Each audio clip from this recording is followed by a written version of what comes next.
Well, this is my little video on Schedule O for Form 5471. It's a two-page form. It is filed in the year that a shareholder acquires shares of a foreign corporation.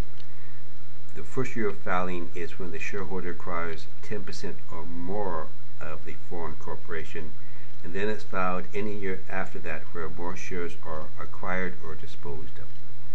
So it starts off pretty easy here. At line 1, the name of the person filing, that's me, Brian Dooley. In this example, we have the name of the foreign corporation, International Tax Counselors Limited. Remember to put in the tax ID. Quite often this name could be that of another corporation, like a C corporation. The law is a little unclear as to what happens if it was a S corporation. Well, not both the corporation and the U.S. shareholders file the form. So the safest thing to do is to file it twice. Part 1 here, to be completed by U.S. officers. In my example, I am an officer. If I was not an officer, it would be left blank. So this is only done by the officers. And the name of the shareholder, the address, ID number, when the first stock was acquired. So that would be the first year of the incorporation, and the filing year is the column E there. Then we get down to be completed by U.S. shareholders.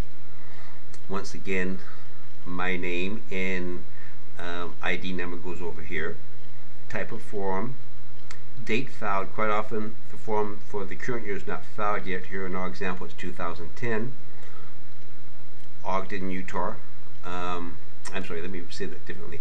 The date where the last U.S. income tax return was filed. So you would put in here the date of the 2009 return.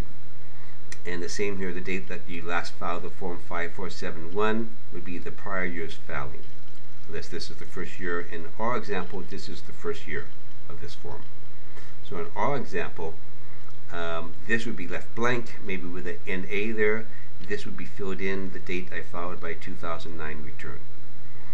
Now, we list all the names of the U.S. persons who are officers and directors. There's me, there's my make-believe partner, John Doe, and then we get into the acquisition of the stock. And in my example, we have myself getting the stock when it was first issued, John Doe, and then in my example, partway through the year on December 1st, I gift the stock to my estate planning trust. Constructive ownership, really interesting. You want to take a good look at this.